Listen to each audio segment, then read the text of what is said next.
बहुत पुरानी बात है। गंगापुर गांव में एक लखन और उसकी पत्नी रूपा उसी गांव में मिट्टी के खिलौने बनाकर अपना पेट पालते थे। देखो रूपा, इस बार मैंने कुछ अलग तरह के बच्चों के खिलौने बनाए हैं। देखकर लगता है कि ये सब खिलौने बच्चों को खूब पसंद आएंगे। तुमने सच कहा। मूर्तियाँ तो बहुत सुंदर लग रही हैं, मगर मूर्तियाँ कुछ कम नहीं लग रही हैं क्या? इतनी सुंदर मूर्तियों को देखकर लोग इन्हें आधे दिन में ही खरीद लेंगे। मुझे लगता है हमें और मूर्तियाँ बनानी चाहिए। इतनी मूर्तियाँ तो मेले में आधे दिन में ही बिक जाएंगी क्यों? तुम ठीक कह रही हो। इतनी कम मूर्तियों से क्या होगा, हमें और भी मूर्तियाँ बनानी चाहिए। पर ये मिट्टी खत्म हो गई है। रूपा, तुम इन खिलौनों का ध्यान रखना। मैं थोड़ी ही देर में सुरैया के खेत से मिट्टी लेकर आता हूँ। उसके खेत की मिट्टी से खिलौने एकदम चिकने और अच्छे बनते हैं। उसके खेत की मिट्टी काली और मुलायम है। मगर पहले तुम उस सुरैया से पूछना कि मिट्टी ले लूं क्या, वरना वो बदले में पैसे मांगने लगे। मगर जल्दी वापस लौट आना, किसी के पास बुद्धू की तरह काम करने मत लग जाना। अरे ठीक है बाबा, पहले मुझे यहाँ से जाने तो दो। लखन अपने घर से हरिया के पास मिट्टी लेने निकल जाता है। लखन इतना भोला था, गांव में कोई भी उसे आसानी से बुद्धू बनाकर अपना काम करवा ले। अरे लखन, तुम्हारा यहाँ कैसे आना हुआ? अरे वो मैं मिट्टी के खिलौने बना रहा था, तो मेरी मिट्टी खत्म हो गई। सुरैया, मैंने सुना है कि तुम्हारे तालाब वाले खेत की मिट्टी काली और नमी है, तो वो मिट्टी मुझे चाहिए। उस मिट्टी से खिलौने अच्छे बनते हैं, उसी का मैं तुम्हारे पास पूछने आया हूँ।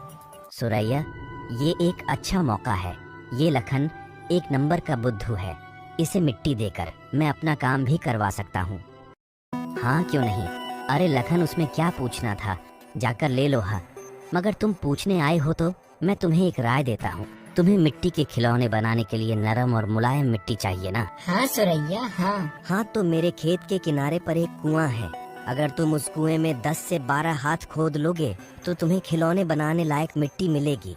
ऐसा है क्या? तो फिर मैं तुम्हारे कुएं के अंदर 10-12 हाथ मिट्टी खोद कर ही मिट्टी लूंगा। ठीक है हरिया, अब मैं चलता हूँ। मामूली सी मिट्टी देकर लखन से 10-12 हाथ कुआं गहरा करवा लिया। वैसे भी मुझे कुआं खुदवाना था, पैसे भी बच गए। लखन कुएं के अंदर खुदाई शुरू करता है। अरे ये कैसी आवाज है? ऐसा लगता है कि ये मिट्टी के अंदर कुछ दबा हुआ है।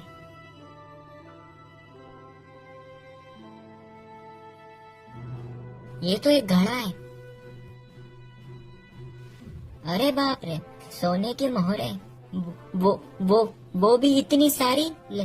लेकिन मुझे इसका क्या करना चाहिए? पहले मैं इस घड़े को अपने घर लेके जाता हूँ। फिर लखन वो घड़े को लेकर अपने घर आ जाता है। क्या हुआ, मिट्टी लेने गए थे या कुआं खोदने गए थे? मिट्टी लाने में इतना समय लगता है क्या? तुम्हारे हाथ में ये चमकता हुआ घड़ा कहाँ से आया? अरे जरा धीरे बोलो, धीरे। ये तो सोने की मोहरें हैं।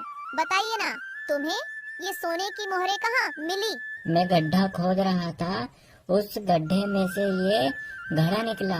फिर तो अपन बहुत अमीर बन जाएंगे। नहीं नहीं, ये मोहरें हमारी नहीं है, हम इन्हें नहीं ले सकते। क्यों नहीं ले सकते अपन इन मोहरों को? माना कि मैं पढ़ा लिखा नहीं हूँ, मगर इतना जरूर जानता हूँ कि ये सोने की मोहरों का सही हकदार मैं नहीं, हरिया है। अगर हम इन मोहरों को रख लेते हैं और अगर हरिया को इस बात का पता चला तो हमें जेल भी हो सकती है। तो फिर हम मोहरों का क्या करेंगे?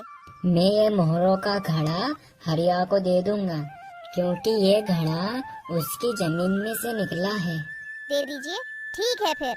मगर पहले तुम जाकर तालाब से पानी लेकर आओ। अपने घर में एक बूंद भी पानी नहीं है। ठीक है, जब तक तुम इन मोहरों को घड़े के अंदर भर के रखना, मैं अभी पानी लेकर आता हूँ। इनकी ईमानदारी से मैं तो परेशान हो गई हूँ। जब तक वो पानी भरकर आते हैं जब तक मैं कुछ मोहरे निकालकर छुपा देती हूँ। फिर रूपा कुछ मोहरे निकाल लेती है और फिर लखन सुरैया को वो मोहरे से भरा खड़ा देने के लिए निकल जाता है। क्या बोल रहे हो तुम?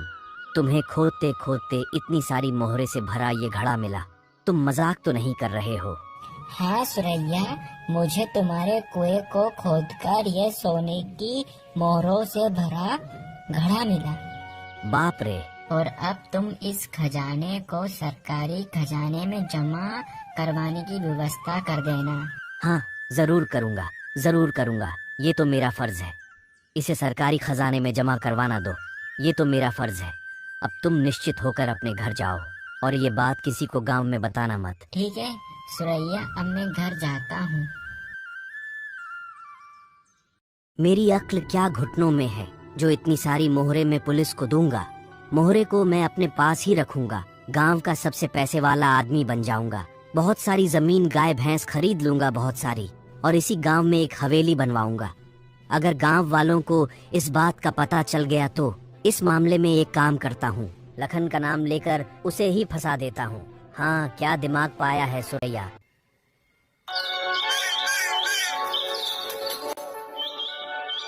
रूपा, आज मैं मेले से देर रात तक घर आऊंगा।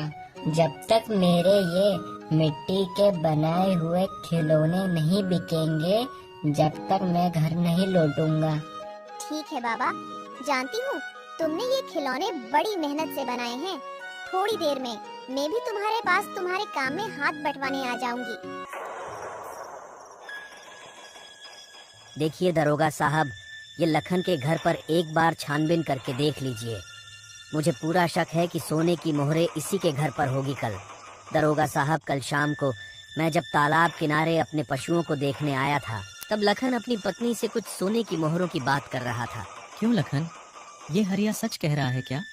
दरोगा साहब, मैं झूठ नहीं बोलूंगा।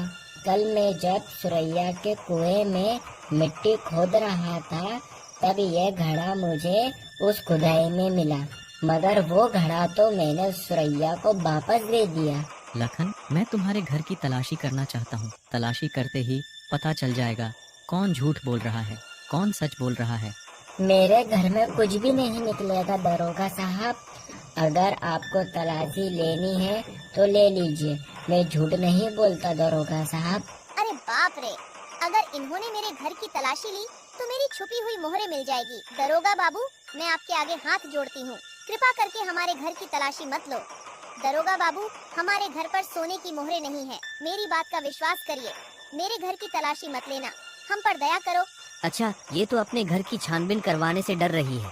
मुझे लगता है सोने की मोहरों के साथ कुछ और खजाना भी मिला है, इसलिए डर रही है। छानबीन के दौरान लखन के घर में उसकी पत्नी द्वारा छुपाई गई मोहरे दरोगा को मिल जाती है। क्यों लखन, तुम तो कह रहे थे कि तुम्हारे घर पर कोई सोने की मोहरे नहीं है, तो फिर ये मोहरे यहाँ क्या कर रही हैं? नहीं पता साहब, नहीं पता। मुझे सच में नहीं पता कि ये मोहरे यहाँ कैसे आई। मुझे कुछ नहीं पता दरोगा बाबू, मुझे कुछ नहीं पता। चलो, तुम दोनों ऐसे नहीं मानोगे। चलो मेरे साथ, तुमको थाने में लेकर चलता हूँ। वहीं तुमसे सवाल जवाब पूछूंगा मैं। दरोगा बाबू, हमें आपके साथ थाने मत लेकर जाइए। बताती हूँ अब सच बताती हूँ। दरोगा बाबू, मेरे मन में लालच आया। मेरे पति जो सोने की मोहरे का घड़ा लाए थे, तो मैंने चोरी छुपे उसमें से कुछ सोने की मोहरे निकाली, यह सोचकर जिससे हमारी गरीबी दूर हो जाए। दरोगा बाबू, मेरे पति वह घड़ा इस सुरैया के पास देकर आए थे। अब यह सुरैया झूठ बोल रहा है। अरे बाप रे बाप, कितनी झूठी औरत है, अभी भी झूठ बोल रही है। अब इनके घर से सोने की मोहरे भी निकल गईं।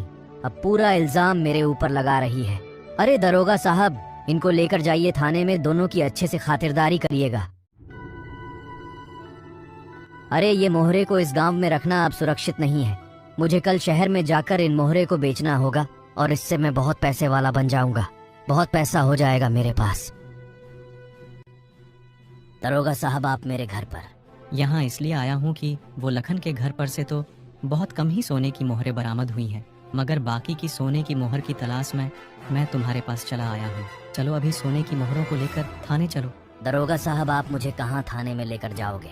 थोड़ा बहुत आप भी इन मोहरों में से ले लो। अपन दोनों यहाँ इस मामले को रफा दफा करते हैं। अपना मुंह बंद कर। बेचारे गरीब को फंसाकर तुम करोड़पति बनना चाहते हो, यह सब नहीं चलेगा। बेईमानी करके तूने बहुत धन जमा कर लिया है। चल अब थाने में तेरी खातिरदारी करता हूँ, तुझे अच्छे से सिखाता हूँ कि ईमानदारी के रास्ते पर कैसे चलते हैं। फिर दरोगा सुरैया को जेल में बंद कर देता है। अब तुम तुम्हारे घर जा सकते हो।